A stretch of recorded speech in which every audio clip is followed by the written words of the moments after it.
بسم الله الرحمن الرحیم. درنو زده کوونکو د هر څه له مخه خپل سلامونه او نیکې هیلې تاسو درانه حضور ته وړاندې کوم. خدای دې وکړي چې روغ جوړ او د روغتیا جامې مو په تن وي. هیلهمن یم خپل قلم کتاب مو د ځان سره تیار کړی وي تر څو نوی لوست پیل کړو. درنو زده کوونکو مخکې د دې نه چې نوی لوست پیل کړو یو ځل تیر لوست ته ورګرځو او د تیر لوست څخه یوه لنډه کتنه کوو. د موږ او د تاسو د تیر لوست عنوان و نیورون او عصبي تحریک او همدارنګه د نیورون جوړښت. درنو زده کوونکو موږ په عصبي سیستم باندې خبرې وکړې، همدارنګه د نیورون جوړښت باندې مو هم خبرې وکړې او مو ویل چې نیورون چې خپله د عصبي سیستم د دندو او د جوړښت واحد دی. عصبي حجره د خپله نیورون او درې مهمې برخې لري چې حجروي جسم، همدارنګه دندرایت او اکسون د نیورون برخې وي او د هر یوې دنده مو بیان کړه، د هر یوې جوړښت مو هم بیان کړه. درنو زده کوونکو تاسو ته مې کورنۍ دنده هم سپارلې وه. هیلهمن یم چې خپل کورنۍ دنده به مو سرته رسولې وي. راځو درنو زده کوونکو نوي لوست ته. د موږ نوی لوست بیا هم د دولسم ټولګي اړوند د بیولوژي مضمون 33 لوست دی. د لوست عنوان دی د نیورون ډولونه. بیا هم په نیورون کې یو. نن د نیورون ډولونه مطالعه کوو چې اوس نیورون جوړښت باندې پوه شو. اوس د نیورون کوم ډولونه دي او څه دندې سرته رسوي. صفحه د 62 درنو زده کوونکو د تیر په شان د لوست لپاره موخې هم ټاکلې دي. د موږ موخې دا دي چې د تاسو درنو زده کوونکو څخه هیلهمن یم تر څو د لوست په پای کې لومړی د نیورون ډولونه وپېژنئ. دوهمه موخه مې دا ده چې د نیورون د ډولونو دندې تشریح کړی شي. درنو زده کوونکو خپله دغه نیورونونه د دندې له مخې په څو ډوله دي؟ په 3 ډوله دي. خپله دغه نیورون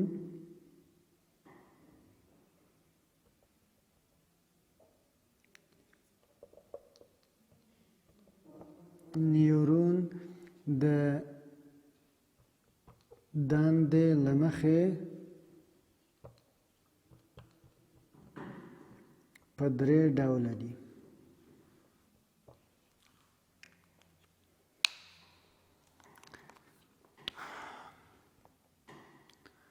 لومړی ډول درنو زده کوونکو، لومړی ډول نیورون ته موږ کومه نیورون وایو؟ موږ ورته وایو حسي نیورون.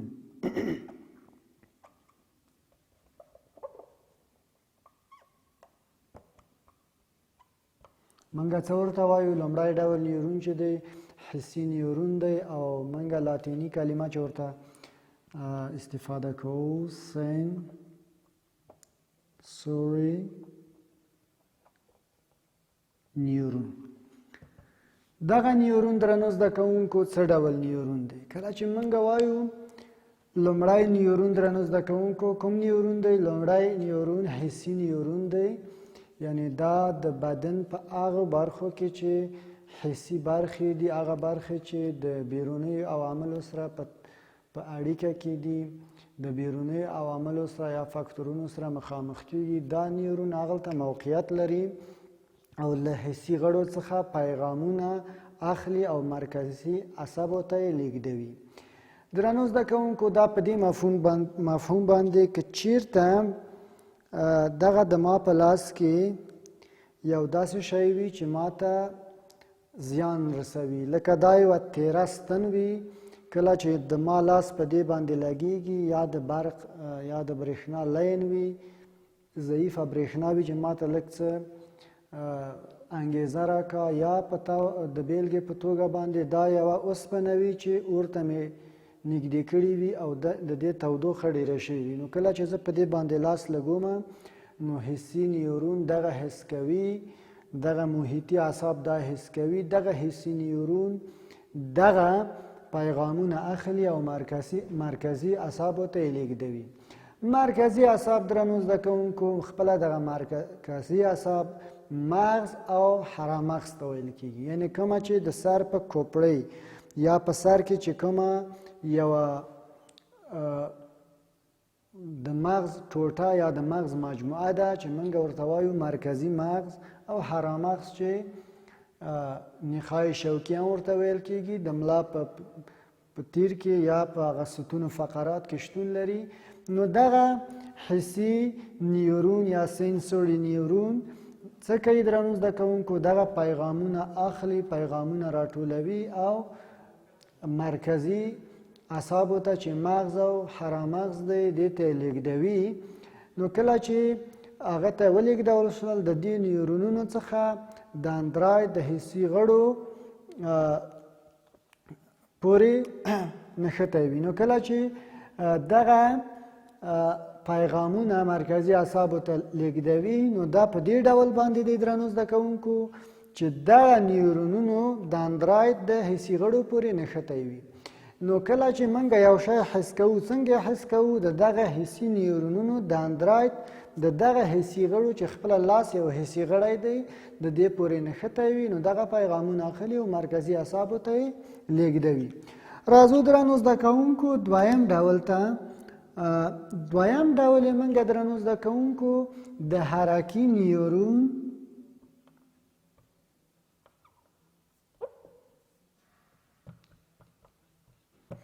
د حرکي نیورون یا موتور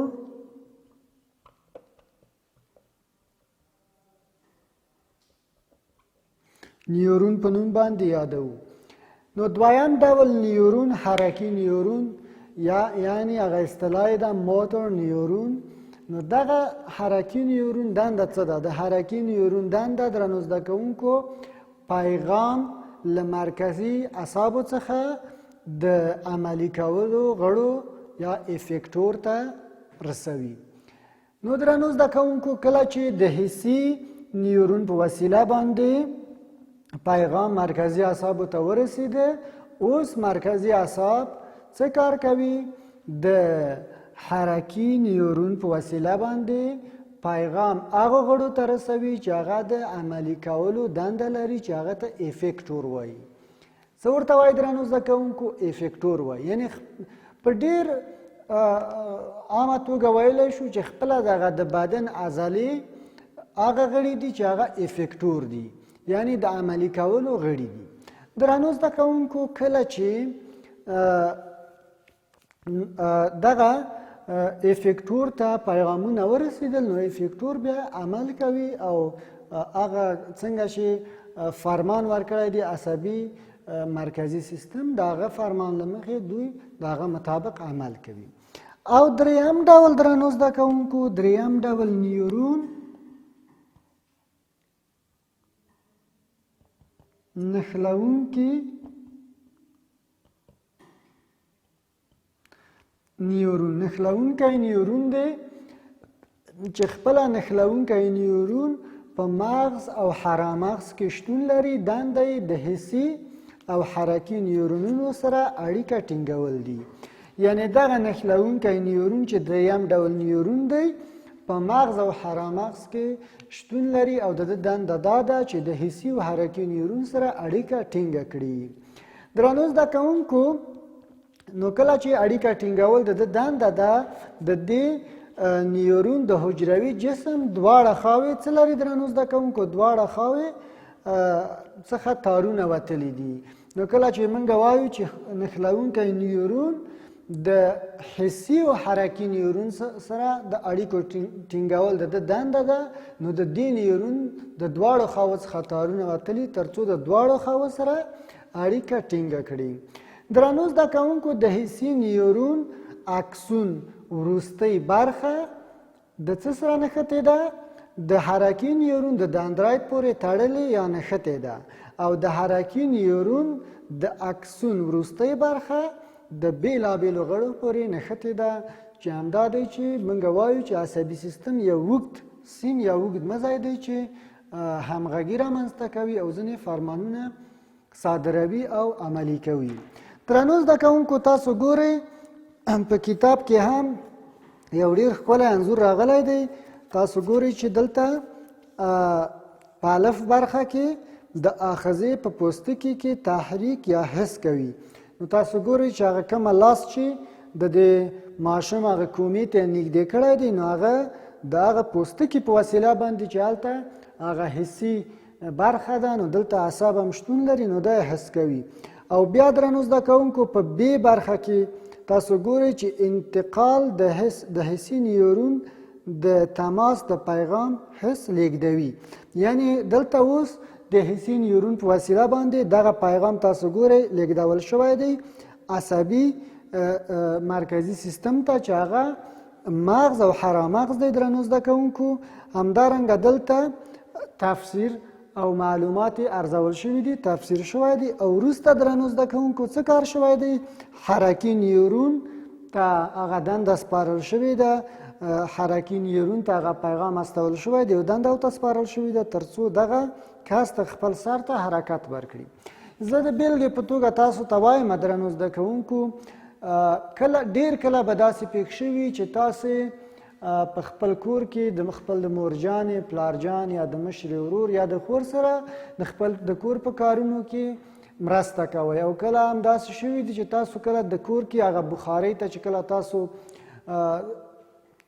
دغه زغال اچوئ یا که چېرته ګازي بخارۍ وي ګاز یې ډېر یا کم کوئ، نو کله چې تاسې د هغه ډېرې تودوخې سره یا د هغه ګرم شی سره یا د اور سره چې کله د تاسو لاس تماس پیدا کوي، بدون د دې نه چې تاسو فکر پرې وکئ، بدون د دې نه چې تاسو باندې وخت تیر شي، نو څنګه چې د تاسو لاس هغه تودوخه حس کوي یا خطر حس کوي، فوراً تاسو ګورئ چې هغه سیالي، هغه پیغامونه مرکزي اعصابو ته لیږدول کېږي. مرکزي اعصاب دوباره فرمان ورکوي